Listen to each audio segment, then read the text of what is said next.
आज इस वीडियो में हम पढ़ेंगे elegy written in a country churchyard. इस पोएम की समरी या फिर यूं कहें कि इसके क्वेश्चन आंसर। सबसे पहले इसका जो टाइटल है उसको समझते हैं। एलिजी होती है एक ऐसी पोएम जो सैड हो, जो किसी बात पे अफसोस प्रकट करे, दुख प्रकट करे। और कंट्री चर्चयार्ड, कंट्री का मतलब होता है देहात या गांव और चर्चयार्ड होता है कब्रिस्तान। तो टाइटल से ही समझ में आ गया होगा कि जो ये पोएम है ये किस पे लिखी गई है। ये एक शोक कविता है, दुख प्रकट करने वाली कविता है जो देहात का कब्रिस्तान है उसके ऊपर लिखी गई है। शुरू करते हैं फर्स्ट लाइन से।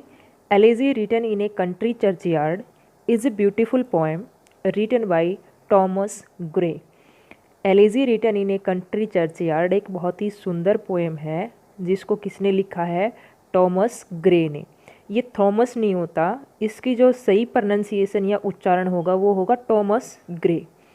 It is one of the best English elegies. आज तक इंग्लिश लैंग्वेज में, इंग्लिश भाषा में जितने भी एलिजीज या शोक कविताएं लिखी गई हैं उनमें से एक ये भी है। जितनी भी अच्छी अच्छी लिखी गई हैं उनमें से एक ये वाली पोएम भी है। An elegy is a sad poem. वही बात आ गई कि जो एलिजी होती है वो किस प्रकार की पोएम होती है? सैड पोएम होती है। द पोएम, जो ये पोएम है, mourns the death of the simple villagers. ये पोएम दुख प्रकट करती है the death of the simple villagers, जो सीधे साधे गांव वाले हैं उनकी डेथ पर, उनकी मौत पर दुख प्रकट करती है। सिंपल होता है साधारण और विलेजर्स होते हैं गांव वाले। विलेज से बना है villagers. It talks about the simplicity of their lives. ये पोएम बताती है हमें सादगी के बारे में। सिंप्लिसिटी होती है सादगी और लाइव्स होती है जीवन। जो गांव वालों का जो जीवन है उनकी सादगी के बारे में पोएम हमें बताती है। They live an unknown life. उनकी जो लाइफ थी वो अननोन थी, यानी वो लोग ज़्यादा प्रसिद्ध या फेमस नहीं थे। अननोन होता है ज़्यादा फेमस या प्रसिद्ध ना होना। But they are good and hard working people. लेकिन जो गांव के लोग थे वो गुड थे, अच्छे थे, एंड हार्ड वर्किंग पीपल, और बहुत ज़्यादा मेहनत करने वाले थे। द पोएट सेज दैट, कवि कहता है, death is the end of this life. And होता है अंत, डेथ होती है मौत, और लाइफ होता है जीवन। कवि कहता है कि इस जीवन का अंत क्या है? डेथ है, मौत है। Some people proud of their noble birth. कुछ लोग घमंड करते हैं। प्राउड होता है घमंड करना, of their noble birth. Birth होता है जन्म, और नोबल बर्थ का मतलब होता है कि किसी ऊंचे घराने में जन्म होना। कि कुछ लोगों को घमंड होता है कि किसी ऊंचे परिवार में उनका जन्म हो गया, इस बात का। Some are proud of their power. कुछ लोगों को घमंड होता है अपनी पावर का, ताकत का। वेल्थ होती है संपत्ति, और एंड ब्यूटी, और ब्यूटी होती है सुंदरता। कुछ लोगों को घमंड होता है अपनी ताकत का, संपत्ति का और सुंदरता का। बट, परंतु, death is similar to all. लेकिन जो मौत है वो तो सभी के लिए समान है। चाहे कोई कितना ही ताकतवर हो, कितना ही रिच हो, कितना ही सुंदर हो, डेथ सभी के लिए कैसी होती है? एक जैसी होती है। सभी को इक्वल कर देती है, सभी को समान कर देती है। एज द पोइट सेज, जैसे कि कवि ने कहा भी है कविता में। ये जो नीचे वाली लाइन है वो कविता से ही ली गई है, पूरी पोएम से ही ली गई है। The paths of glory lead but to the grave. Path होते हैं रास्ते, और ग्लोरी होती है शान शौकत, प्रसिद्धि। जितनी भी शान शौकत है, प्रसिद्धि है, ये सारे रास्ते, लीड होता है लेकर जाते हैं, but to the grave, grave होती है कब्र। जितने भी रास्ते हैं प्रसिद्धि के हों चाहे शान शौकत के हों, वो हमें लास्ट में लेके जाते हैं कब्र की ओर। यानी कि चाहे कोई कितना ही फेमस क्यों ना हो, कितना ही शानदार क्यों ना हो, लास्ट में उसी कब्र में उसको जाना है जिसमें सभी लोग जाते हैं।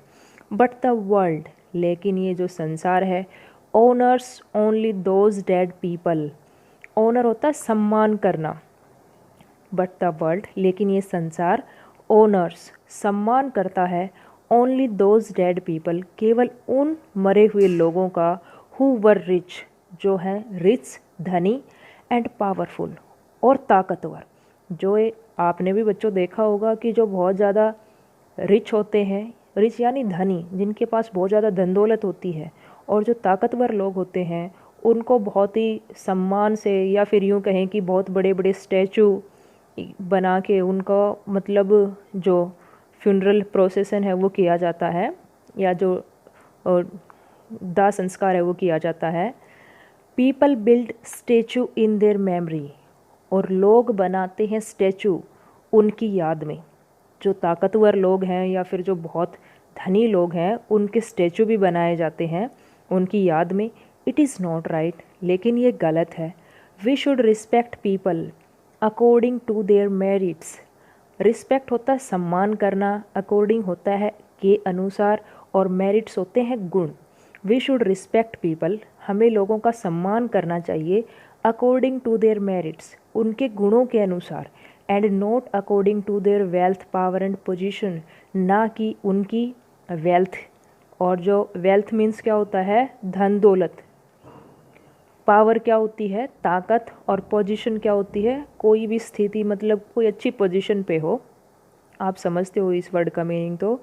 तो हमें जो लोग हैं उनका सम्मान करना चाहिए, उनकी धन दौलत और पोजीशन को देखकर नहीं, बल्कि उनके गुणों को देखकर।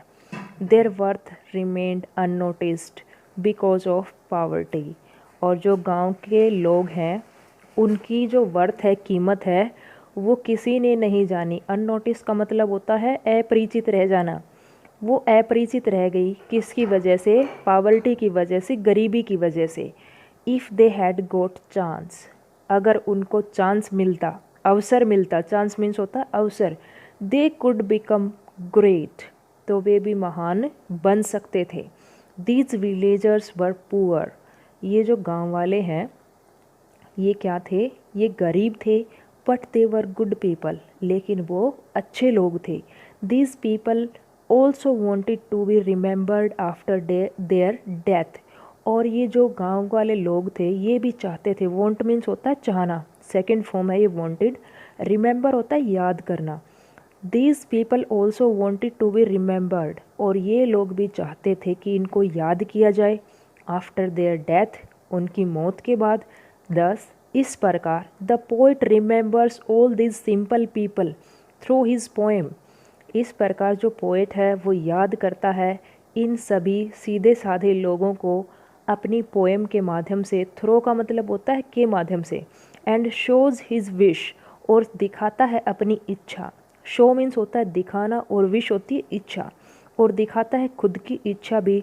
To be remembered after his death, कि कवि को भी, पोएट को भी याद किया जाए उसकी डेथ के बाद।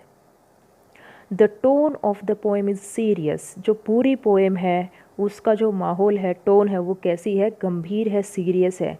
But language is very simple and easy, लेकिन जो कविता की भाषा है, पोएम की भाषा है, वो सिंपल है और आसान है। The poet uses different images, कवि डिफरेंट होता है अलग अलग, इमेज होती है प्रतिमा, कोई भी पिक्चर कह सकते हो तुम।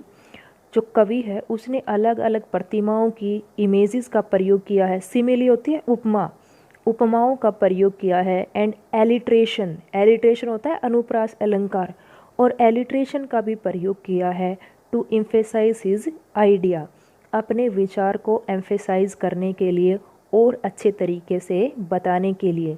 तो स्टूडेंट्स ये थी अपनी आज की समरी इस पोएम की।